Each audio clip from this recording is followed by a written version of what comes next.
আল্লাহ রাব্বুল আলামিন বলেন, কুল্লু নাফসিন যায়িকাতুল মাউত ওয়া ইন্নামা তুওয়াফাউনা উজুরাকুম ইয়াওমাল কিয়ামাহ। অবশ্যই প্রত্যেকটি জীব মৃত্যুর স্বাদ গ্রহণ করবে। কিয়ামতের ময়দানে প্রতিটি মানুষকে আমি আল্লাহ তার পারিশ্রমিক পরিপূর্ণ করে দেব। হযরতে আবু দারদার জীবনী পড়ছিলাম, তিনি বলেন আয়াতটা পড়লেই আমার কেমন যেন একটা অজানা ভয় চলে আসতো, যে কিয়ামতের দিন আল্লাহ নাকি আমাকে পরিপূর্ণভাবে আমার উজরত দিয়ে দেবে। আমার সবচাইতে বেশি ভয় হয় আমি যা কামাই করেছি সব যদি আল্লাহ আমারে দিয়ে দেয়, আমার তো টানা সম্ভব না। দুনিয়ায় বাবার বোঝা সন্তান বহন করতে পারে, সন্তানের বোঝা বাবা বহন করতে পারে। আল্লাহ পাক বলেন, ওয়ালা তাসিরু ওয়াজিরাতু বিজরা উখরা। কিয়ামতের ওই ময়দানে কেউ কারো বোঝা বহন করবে না। এজন্য পৃথিবীতে যে যতটুকু পাপ করছেন ওই পাপটা আল্লাহ কিয়ামতের দিন বোঝা আকারে আপনার পিঠের উপরে তুলে দেবে। قد خسر الذين كذبوا بلقاء الله حتى إذا جاءتهم الساعة بغتة قالوا يا حسرتنا على ما فرطنا فيها। সূরা আনামের 30 নম্বর আয়াতে আছে, অবশ্যই ওই মানুষগুলো ক্ষতিগ্রস্ত হয়ে গেছে, হবে না। কদ খসিরা মাজির সিগা, অবশ্যই ক্ষতিগ্রস্ত হয়ে গেছে, সর্বনাশ হয়ে গেছে ওই মানুষগুলোর জন্যে। কিয়ামতের দিন আল্লাহর সাথে যে সাক্ষাৎ হবে, আল্লাহর সামনে যে জবাব দেওয়া লাগবে, উনি যে পরিপূর্ণভাবে আপনাকে পারিশ্রমিক দিয়ে দেবে, এটা যারা বিশ্বাস করে না। হাত্তা ইদা জাতুহুমুস সাআহ, হঠাৎ করে যখন তাদের সামনে মরণ চলে আসে। এখানে সাআতুনের অর্থ দুইটা। এখানে আলেম যারা আছেন সাআতুনের অর্থ ভালো করে মিলাবেন দুইটা। এক নম্বরে সাআতুন মানে মৃত্যু, দুই নম্বরে সাআতুন মানে কিয়ামত। হ্যাঁ, এটা মরণও হতে পারে, কিয়ামতও হতে পারে। মরণের পরে বা কিয়ামতের পরে ময়দানে মাহশারে এই মানুষগুলোর সামনে যখন আমল নামাটা আল্লাহর সামনে তুলে ধরব, পাপের বোঝাটা, হঠাৎ ওই মানুষগুলো আল্লাহকে বলবে, ক্বালু ইয়া হাসরাতানা, আফসোস, আলা মা ফাররাতনা ফিহা, পূর্বে যা পাঠিয়ে রেখেছিলাম ওইটার দিকে তাকাবে আর আফসোস করবে, আমি কেন পাঠালাম এইটা। এতটুকু আল্লাহ যদি শেষ করে দিতেন আমি আয়াতটাই পড়তাম না। এর পরের শব্দটা আমাদের জন্য, অহুম ইয়াহমিলুনা আওসারহুম আলা দুহুরিহিম আলা সামা ইয়াজিরুন। রব্বুল আলামিন বলেন, অ মানে এবং হম মানে তারা, ইয়াহমিলুন এটা হামালা, ইয়াহমিলু মানে বহন করা। এটা মজারে বর্তমান ভবিষ্যৎ প্রেজেন্ট ফিউচার। ঝাড়ের বহু বচন ঝাড়, জুহুর মানে পিঠ, হম মানে তাদের। আল্লাহ বলেন কিয়ামতের ওই কঠিন ময়দানে যখন তার পিঠের ওপরে তার পাপের বোঝা সমূহ চাপিয়ে দেব। এদিকে খেয়াল করে, আল্লাহ কিন্তু ঝাড় দেননি, আও ঝাড় দিয়েছেন। প্রশ্ন আসতে পারে, আমি এখন 33 বছর বয়সের মালিক। কত? আমার এই 33 বছর বয়সে আমি যত অপরাধ করেছি, একটা বান্ডিল বেঁধে বোঝা আকারে আমার পেটের ওপরে তুলে দিলে এটা ঝাড় হয় 1 বছর। দাও ঝাড় দিলেন কেন? তাফসিরে মাযহারি মুফাসসির লিখেছেন, আউজারের ব্যাখ্যায় আমি হয়তো 33 বছরে মারা গেলাম, কিন্তু এমন এমন কাজ আমি দুনিয়ায় জারি করে গেলাম যেটা গোনায়ে জারিয়া। আমরা অনেকেই মনে করি সাদগায়ে জারিয়া আছে, গোনায়ে জারিয়াও আছে। কথা বলো না কেন? এ মাদ্রাসা যিনি কায়েম করেছিলেন তিনি সাদগায়ে জারিয়া তৈরি করে দিলেন। এর পাশাপাশি কেউ যদি একটা সিনেমা হল তৈরি করে দেয়, সে কি সাদগায়ে জারিয়া না গোনায়ে জারিয়া? বলেন বলেন। এই লোকটা কিয়ামত পর্যন্ত এই মাদ্রাসার কারণে ওনার যে সওয়াবের নেকির বোঝাটা দিন যত যাবে এ বোঝা একটা একটা করে বাড়তেই থাকবে। পাশে যে লোকটা সিনেমা হল বানিয়েছে, যে লোকটা সুদের কারবার তৈরি করে চলে গেছে, ওটা যতদিন পর্যন্ত ওই সুদী ব্যাংক, ওই সিনেমা, ওই অত্যাচারী জুলুম নির্যাতনের ওই দলটা যতদিন থাকবে, ও হয়তো নেই কিন্তু ওই দলের লোকজন আছে। কথা বলে না কেন? ওর সিনেমা হল আছে, ওর সুদী ব্যাংক আছে। ও মরে গেছে কতদিন আগে, ওর বোঝা তো পাপের একটা হওয়ার কথা, কিন্তু কিয়ামতের দিন ও যখন উঠবে লক্ষ লক্ষ পাপের বোঝা, আল্লাহ পাক বলেন একটার পরে একটা চাপাতেই থাকবো। এর নাম ইয়াহমিলুন। শুধু এখন না, বর্তমান ভবিষ্যৎ, ভবিষ্যৎ বলতে কিয়ামত পর্যন্ত। এজন্য আমার এই 33 বয়সে আমি এমন কিছু কথা, এমন কিছু কাজ, এমন কোনো কিছু আঞ্জাম যেন দিয়ে না যায়। আমার একটা বোঝাই তো আমি পারি না, এখন আবার বোঝার পরে বোঝা তৈরি হতে আছে। আল্লাহ রাব্বুল আলামিন বলেন কিয়ামতের দিন যখন এই লোকটা বোঝা বহন করে নিয়ে যাবে, একটার পরে একটা চাপাতে থাকবো। আলা সামা ইয়াসিরুন, ফেরেশতারা দেখে বলবে কত নিকৃষ্ট বোঝা এই লোকটা বহন করে নিয়ে যাচ্ছে। বলেন নাউজুবিল্লাহ। আজকে হয়তো একজনকে হত্যা করে রাস্তা দিয়ে গেলে আপনাকে মানুষ খুনি বলে তাড়া দেবে, ধর্ষণ করে গেলে ধর্ষক বলে তাড়া দেবে। এখন কি এমনকি বাংলাদেশে এখন যে পজিশন, ধর্ষণ করে যদি আপনি জেলে যান আর আপনার পক্ষে যদি কোনো উকিলও দাঁড়ায়, জনগণ সে উকিলকেও পিটিয়ে মেরে ফেলবে। হ্যাঁ, এই যে আয়শা, আয়শা নাকি না, আসিয়া, এই মেয়েটাকে যারা ধর্ষণ করেছিল, ওই ধর্ষকদের পক্ষে যে উকিল দাঁড়িয়েছে, ওই উকিল পর্যন্ত পিটানি খেয়েছে। এই লোকটা ধর্ষক, আপনি ওর পক্ষে দাঁড়ালেন কেন? ওকালতি করার জন্য। এই জন্য উকিলও মার খায়। কিয়ামতের দিন আপনি পাপের বোঝা বহন করে যখন নিয়ে যাবেন, ধর্ষককে দেখলে মানুষ ধর ধর, ধর্ষক যাচ্ছে যেমন তাড়া দেয়, খুনিকে দেখলে খুনি যাচ্ছে ধর তাড়া দেয়, চোর দেখলে চোর যাচ্ছে ধর তাড়া দেয়, ছিনতাইকারী দেখলে বলে ছিনতাইকারী যাচ্ছে ধর তাড়া দেয়। কিয়ামতের দিন ফেরেশতারা বলবে ধর, পাপের বোঝা নিয়ে যাচ্ছে। আপনি নিজের সাথে এবার মিলান তো। আপনারে আমার এই 33 বছরে আমি মিলালাম, মাওলানা আজিজুর রহমান ওনার 60 বছরে মিলাক, জাহাঙ্গীর হোসেন ওনার 60 বছরে মিলাক। কিয়ামতের দিন আমরা যা করেছি কিন্তু আল্লাহ আমার পিঠের উপরে তুলে দেবে। যাই করেন, পাপের বোঝা যদি আল্লাহ তুলে দেয়, ফেরেশতারা যদি বলে দেখ কত নিকৃষ্ট বোঝা হামজা বহন করে নিয়ে যাচ্ছে, ওই সময়ের যে লজ্জা আমি কার কাছে দেব বলেন? ওই লজ্জা যেন না লাগে সেই সময় এখনই। এখনো সূর্য পশ্চিম দিকে ওঠে নাই, এখন আমার মরণের গড়গড়ানি শুরু হয়নি, সুতরাং পরিবর্তন হওয়ার সুযোগ নেই।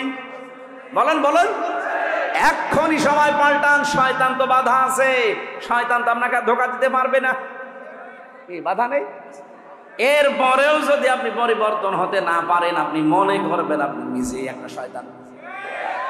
শয়তান বাধা আছে, এরপরও এত সুযোগ থাকার পরও আপনি যদি পাল্টাতে না পারেন, শয়তান বাধা আছে, আপনি পাল্টাতে পারেন না, আপনাকে ধোঁকা দেয় কে? তার মানে আপনি নিজে একটা শয়তান। কথা বলে না কেন? আপনার থেকে তো এখন আমার মনে হয় আশ্রয় চাওয়া লাগবে। আমরা আউযু বিল্লাহি মিনাশ শাইতানির রাজিম বলি, এখন বলা লাগবে আউযু বিল্লাহি মিনাজ যশব্দ বলা যাচ্ছে না। এই জন্য আমরা এই মুহূর্তে সিদ্ধান্ত নেওয়া লাগবে, কিয়ামতের দিন আল্লাহ প্রত্যেককে তার উজুরত যা করেছে লোকটা একেবারে পঙ্খানো দেবে, কোনো কম বেশি নেই। ফামান যুহজিহা আনিন নার, খুব কঠিন শব্দ। আমি ব্যাখ্যায় পড়তে গিয়ে আমি নিজে আশ্চর্য হয়ে গেছি, এর আগে আমি এভাবে বুঝিনি।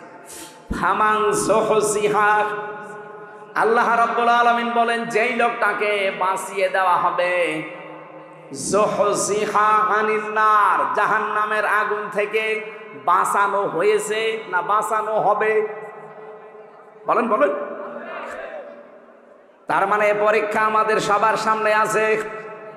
ফামান যুহজিহা আনিন নার, যে লোকটাকে জাহান্নামের আগুন থেকে বাঁচানো হবে, ওয়াউদখিলাল জান্নাতা ফাকাদ ফাজ, এবং যাকে জাহান্নামে প্রবেশ করানো হবে না করানো হয়েছে? করানো হবে।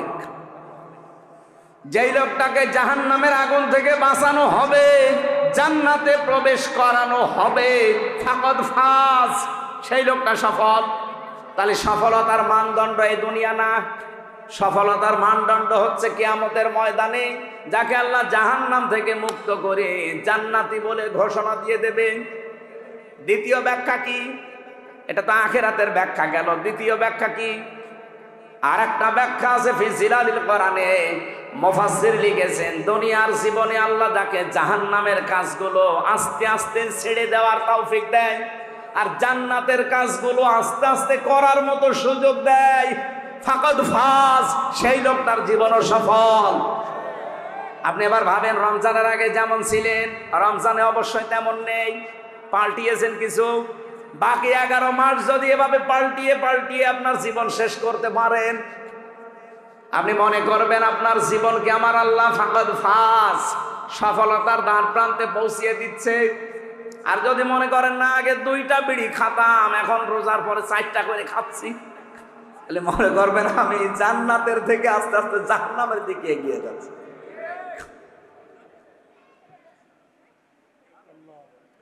এই যে জান্নাত আর জাহান্নাম 2টা শব্দ, একটা প্রথম জাহান্নামের একটা নাম আছে নার।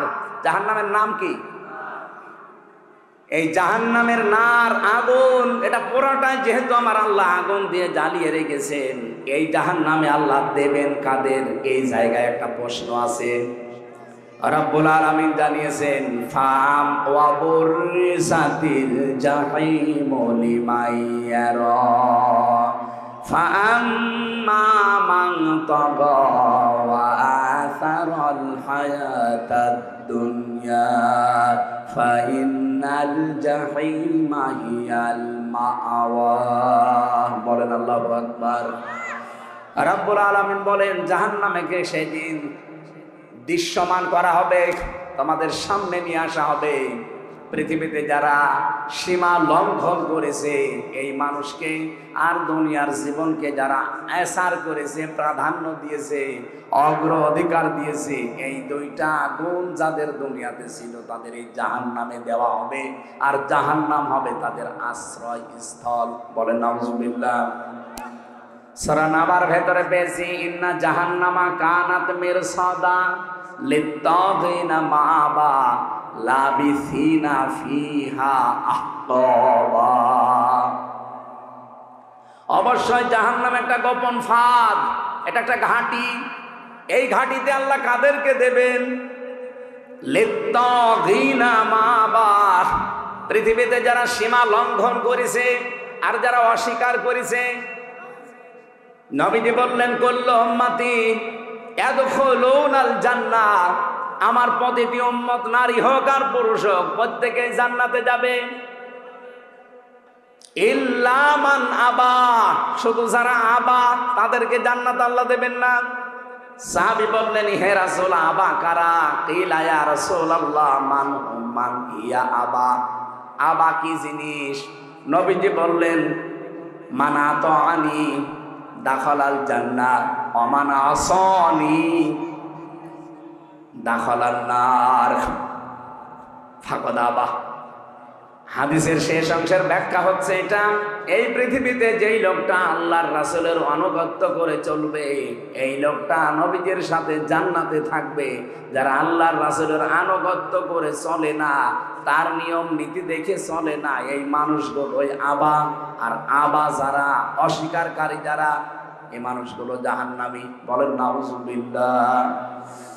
আমাদের শিক্ষা এখান থেকে, আমরা আবার আবা হয়ে যাচ্ছে না তো।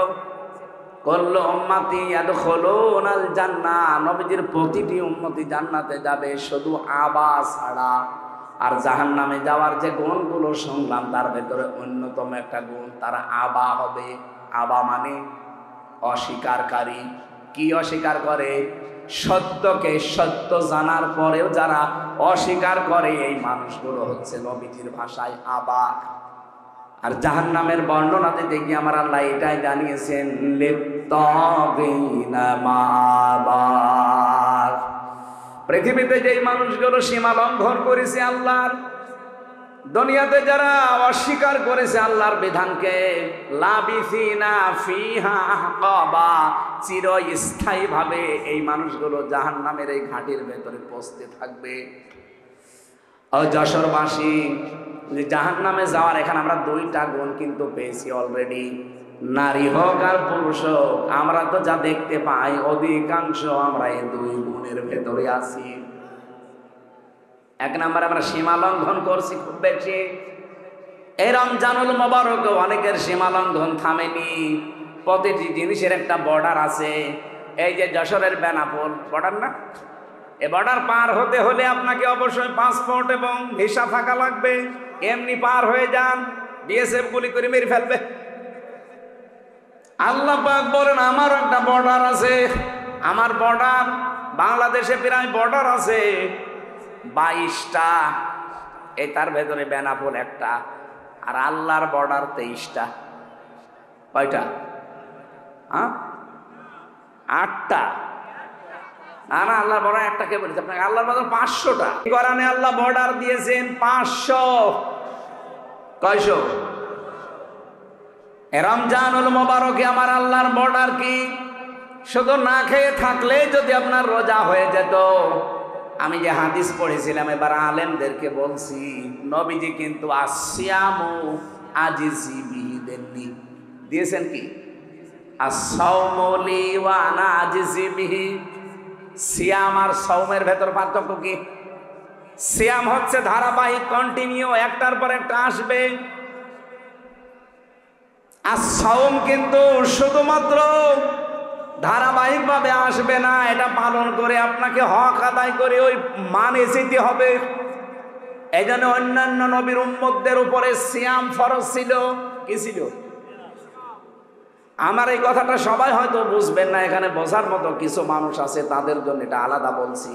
সিয়াম আর সাওম এক জিনিস না। পৃথিবীতে যত নবীর উম্মত ছিল তাদের উপরে সাওম ফরজ ছিল না সিয়াম? বলেন বলেন। কুতিবা আলাইকুমুস সিয়াম, তোমাদের উপরে রোজা ফরজ করে দিলাম, লিখে দিলাম। কামা কুতিবা আলাল্লাযীনা মিন ক্বাবলিকুম, তোমাদের পূর্বে যারা ছিল তাদের উপরে ওই সিয়াম কি ছিল? বলেন বলেন।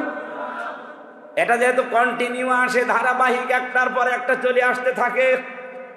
আপনি দেখবেন অন্যান্য নবীর উম্মতদের সিয়ামের সাথে আমাদের সিয়ামের মিল নেই। কি? ইহুদিরা মুসা নবীর উম্মত বলে যারা দাবি করে, ওরা এই পৃথিবীর এখন সবচাইতে বড় নিকৃষ্ট জাতি। ওরা মানুষকে ধোঁকা দিয়ে বোকা বানিয়ে দুনিয়া থেকে বিদায় করে দিচ্ছে। ফিলিস্তিনে যুদ্ধবিরতির নাম দিয়ে মুসলমান শিশুদেরকে, নারীদেরকে ঘরের ভেতরে ঢুকিয়ে বোম বাস্টিং করে দুনিয়া থেকে বিদায় করে দিচ্ছে। এদের মতো ধোঁকাবাজ, এদের মতো অপকর্মকারী পৃথিবীতে আর নেই। এ পৃথিবীর যত বড় বড় অপকর্ম সব মূল হোতা ইহুদিরা। আপনি দেখেন, সে ওদের জন্মে থেকে শুরু হয়েছে। এই যে বিড়ি, যদিও যশোরে বই কথা বলা ঠিক না, সব তো এখানেই হয়। এ পাশে হয় না নাভারণে? নাভারণ না বেনাপোলে হয় জানো? এই যে বিড়ি, এটার দ্বারাতে কত রকমের ক্ষতি হয়। কমপক্ষে 5টা ক্ষতি তো আপনার শরীরের হয়, তার ভেতরে একটা আপনার কলিজা নষ্ট হয়ে যায়। এটা মানেন তো নাকি? বিজ্ঞান দ্বারা প্রমাণিত পৃথিবীতে একটাই মাত্র খাবার, যে খাবার বিক্রি করার আগে তার গায়ে লিখে দেওয়া লাগে যে এটা নিষিদ্ধ। নাম কি? বিড়ির আগে লেখা নেই, সতর্ক বার্তা লেখা নেই, যেটা খেলে কি হয়? ক্যান্সার হয়। সেটা যেহেতু এই জেলায় তৈরি হয়, আর আমি যেহেতু আছি, এই জন্য বেশি ফতোয়া দিতে পারছি না, হালকা পাতলা বলছি। এই যে বিড়ি, এর মূল হোতা আবিষ্কারক যারা প্রথমে এই পৃথিবীতে বিড়ি বানিয়েছে ইহুদিরা। কারা? আপনি যত অপকর্ম, সে বড় হোক ছোট হোক, এর মূলে দেখবেন ইহুদিরা। পৃথিবীতে মানুষ মারার তালিকায় এখন ইহুদিরা। যেটা রোজা অবস্থায় হাজারো মুসলমান এখন পৃথিবীতে দোয়া করছে, রব্বুল আলামিন মরণ আমরা নিতে রাজি আছি, আমাদেরকে মরণ দাও, তবে এইভাবে ইহুদিদের হাতে অপমান করে আমাদের মরণ দিও না। ওরা যা আরম্ভ করেছে, ওদের পতন না দেখা পর্যন্ত তুমি আমাদের মৃত্যু দিও না। পৃথিবীর নিকৃষ্ট জাতি ইহুদি, অভিশপ্ত জাতি ইহুদি, আল্লাহর ভাষায় গায়রিল মাগদুবি আলাইহিম ওয়ালাদ-দাল্লিন। এই জাতিরাও রোজা রাখে কিন্তু ওরা সেহরি করে না। খ্রিস্টানরাও রোজা রাখে, ইফতারি করে না। মুশরিক যারা আমাদের এই দাদা বাবু হিন্দুরা, ওরাও রোজা রাখে কিন্তু ওরা উপবাস থাকে, সেহরিও করে না, ইফতারিও করে না। এর আগে যত নবীর উম্মত দেখবেন, আমি প্রায় ৭০টা লিখেছি এখানে।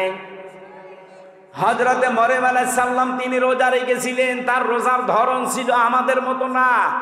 আল্লাহ পাক সূরা মরিয়মের ভেতরে দিয়েছিলেন, তিনি রোজা রাখা অবস্থায় সব খেতে পারতেন, সব পান করতে পারতেন, কিন্তু কথা বলতে পারতেন না। তাহলে মরিয়ম ওনাদের রোজা কি? কথা বলা যাবে না, তাছাড়া সব করা যাবে। কি কথা বলে না কেন? খ্রিস্টানদের, ইহুদিদের, মুশরিকদের রোজা দেখলেন, কিন্তু আমাদের রোজা কি ওই রকম? আমাদের রোজায় সেহরি আছে, ইফতারি আছে এবং 4টা জিনিস আছে। কয়টা? বলেন বলেন। এই জন্য এর নাম সিয়াম না, এর নাম সাওম। নবীজির হাদিস, এটা হাদিসে কুদসি, আস-সাওমু লি, রোজা আমার জন্য, ওয়া আনা আজিজি বিহি ওয়া আনা উজজা বিহি, আমি নিজে পুরস্কার দেব অথবা আমি নিজেই তার পুরস্কার হয়ে যাব। তাহলে সাওমের কয়টা ব্যাখ্যা বলছি আমি?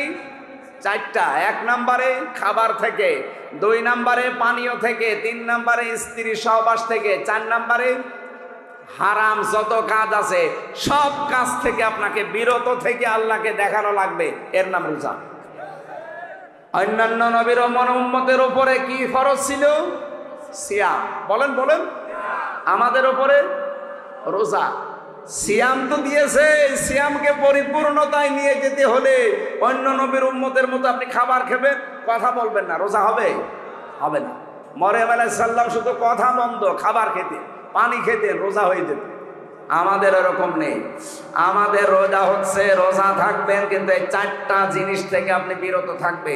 এ রোজা কাঙ্ক্ষিত মানের পর্যায়ে পৌঁছাবে।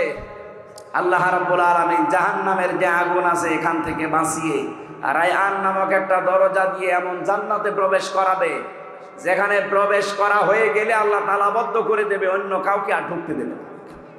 সুতরাং রায়্যান নামে এই দরজাটা আমরা, প্রশ্ন পরে দিয়ে,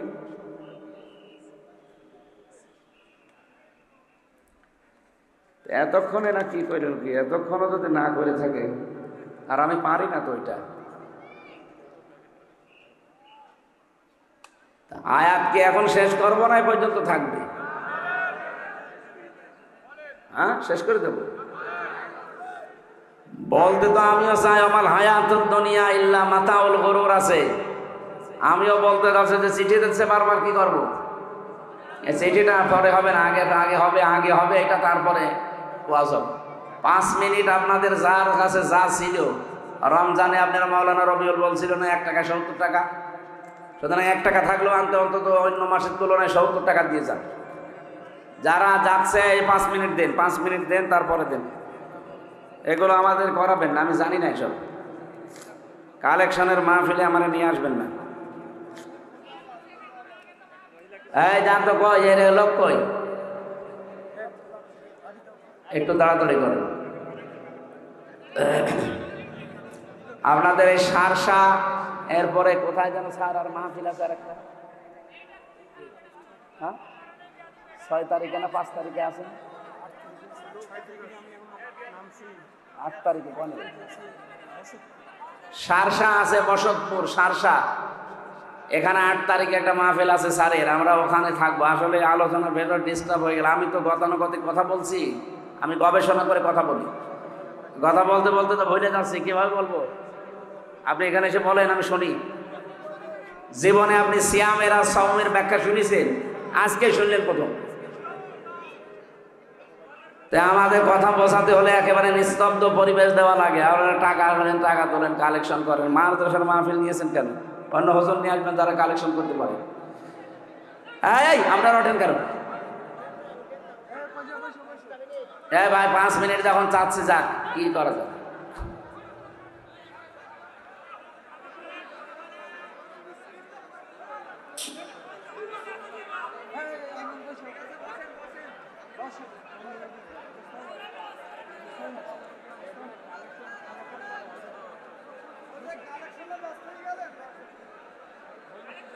এই মাদ্রাসার জন্য দাদা আমি জীবনও এটা তো বলতামও না, আমি এটা পারিও না।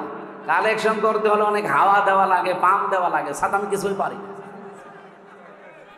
হ্যাঁ, সুবহানাল্লাহ আলহামদুলিল্লাহ লা ইলাহা ইল্লাল্লাহ, সুবহানাল্লাহ আলহামদুলিল্লাহ লা ইলাহা ইল্লাল্লাহ মুহাম্মাদুর। এই দাদা বসেন বসেন। আপনার দাদার বয়স এখনো হয়নি, কিন্তু দাড়ি নেই তো, এই জন্য মনে করছে মনে হয় অন্য ধর্মের লোক। আপনার দাড়ি রাখবেন ভাই, বয়স তো আমার বাবার মতো মনে হচ্ছে। দাড়ি রাখেন না কেন? দাড়ি রেখে দেবেন, সুন্নত নবীজির এটা। যারা দাড়ি কাটেন তারা তো 24 ঘন্টায় গোনাতে আছে, নবীজির গলায় ছুরি দেওয়ার মতো গোনা হয়। এই জন্য এটা যারা রাখেননি আপনারা রেখে দেবেন। আমরা আসল সফলতা আসল বিফলতার কথা শোনাচ্ছিলাম। পৃথিবীর জমিন সফল এবং বিফল হওয়ার জায়গা না। এই পৃথিবীতে যদি আমি সারা জীবন না খেয়ে খেয়েও মারা যায়, অপমান হয়েও মারা যায়, মরণের পরে যদি আল্লাহ জাহান্নামের কাছ থেকে, জাহান্নামের আগুন থেকে বাঁচিয়ে জান্নাতি বলে ঘোষণা একবার দিয়ে দেয়, ফাকাদ ফাজ, আমার জীবন সফল। আমরা ওই রকম জীবন তৈরি করার জন্য রেডি আছি না? আমাল হায়াতুদ দুনিয়া ইল্লা মাতাউল গুরুর।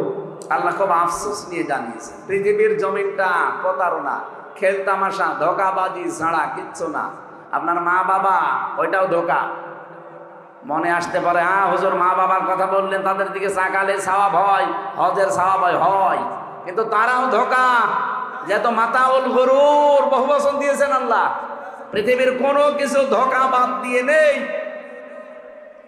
আপনি মা বাবার যে হক আছে ওইটা আদায় করবেন না, মা বাবারও মন পাবেন না।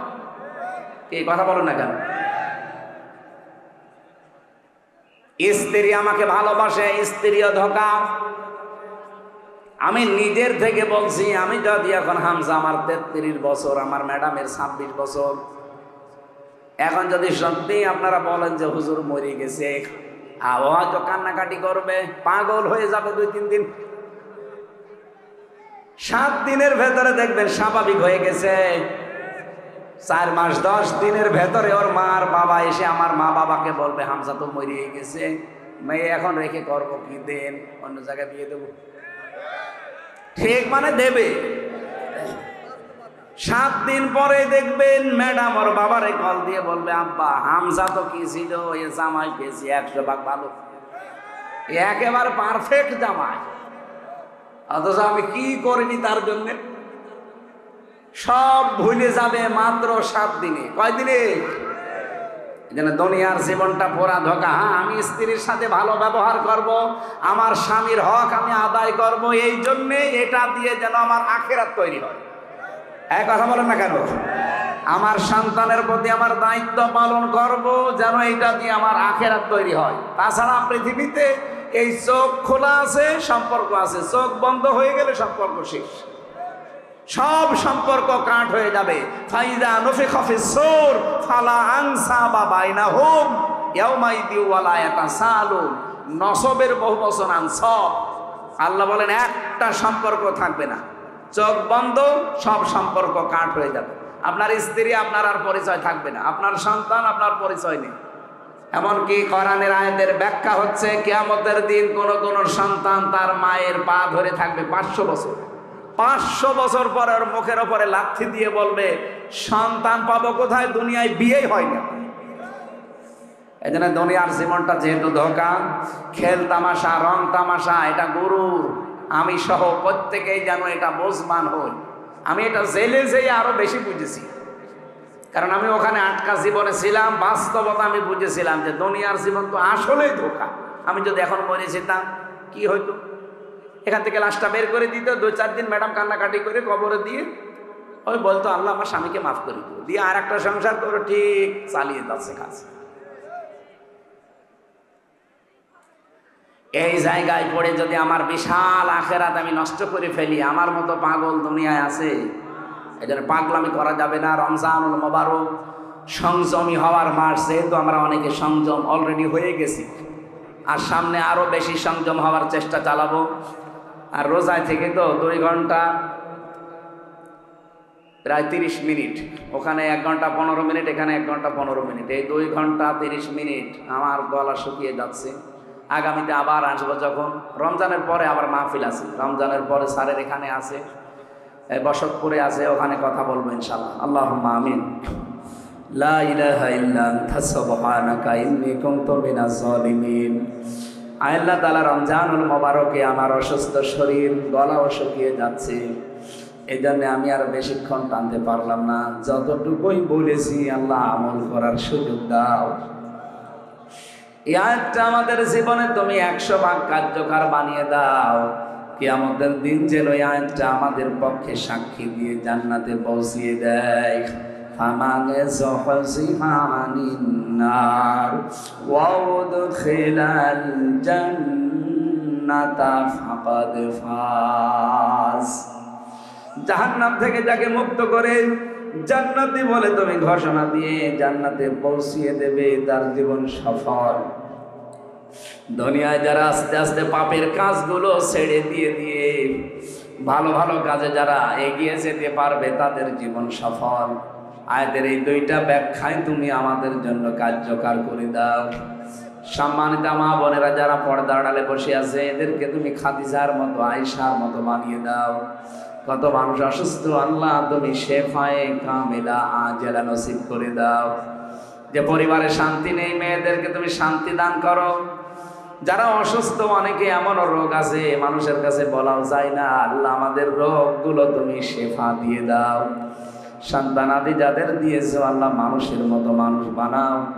দুনিয়ার জীবনের সফর শেষ করলে তারা যেন দোয়া করে, রব্বির হামহুমা কামা রব্বায়ানি সাগীরা। মাহফিলের সম্মানিত সভাপতি, প্রধান অতিথি, বিশেষ অতিথি, যত মানুষ এখানে এসেছে সবাইকে তোমার কাছে দিয়ে গেলাম, ওমরের মতো বানিয়ে দাও।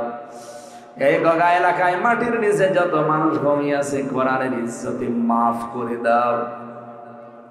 আল্লাহ তাআলা কখন কার কাছে আজরাইল এসে যায় জানি না, যখনই আসবে জীবনে একবার হলেও যেন বলতে পারি লা ইলাহা ইল্লাল্লাহু মুহাম্মাদুর রাসূলুল্লাহ। আসসালামু আলাইকুম।